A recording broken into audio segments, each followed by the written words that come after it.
আসসালামু আলাইকুম।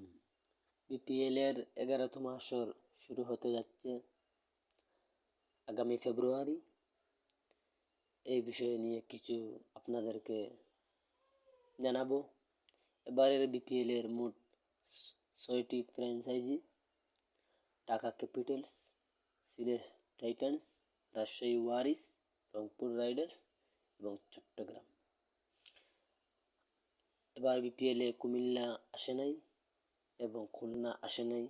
আসলে কুমিল্লা কি সমস্যা হয়েছে গত বছর, কুমিল্লার যে মালিক নাফিসা ইকবাল, উনি আসলে বর্তমানে দেশে নেই, এই জন্যই কুমিল্লা টিম আসে না।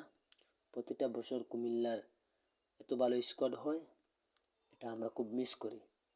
তবে এবারের বিপিএল হয়ে গেছে জমজমাট, কেননা সব ফ্র্যাঞ্চাইজিগুলো ভালো ভালো বিদেশি ক্রিকেটার ডাইরেক্ট চুক্তিদের টিমে নিয়েছে এবং ভালো ভালো ক্রিকেটার এবারের বিপিএলে এসেছে।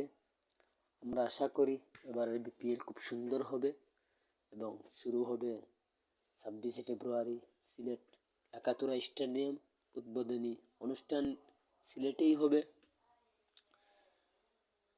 গতবারের যে বিপিএল হয়েছে অনেক মানসম্মান হয়েছে, এবারের বিপিএলে আমরা চাই মানসম্মান মতো হবে, ইনশাআল্লাহ এগিয়ে যাবে বাংলাদেশ। এবারের বিপিএলে ঢাকা ক্যাপিটালসের মালিক শাকিব খান এবং শোয়েব আখতার আসছেন পাকিস্তান থেকে মেন্টর হিসেবে ঢাকা ক্যাপিটালসের। এবং সিলেটের বর্তমান যে স্কোয়াড অনেক শক্তিশালী, সায়েম আইয়ুব আসছেন, মঈন আলী আসছেন এবং আমির আসছে পাকিস্তানের, এবং রংপুরের রাইডার্সের নুরুল হাসান সোহান ক্যাপ্টেন। আবার মোটামুটি বলা যায় বিপিএল জমজমাট হবে, সেই 11 রূপে বিপিএল ফিরে যাবে।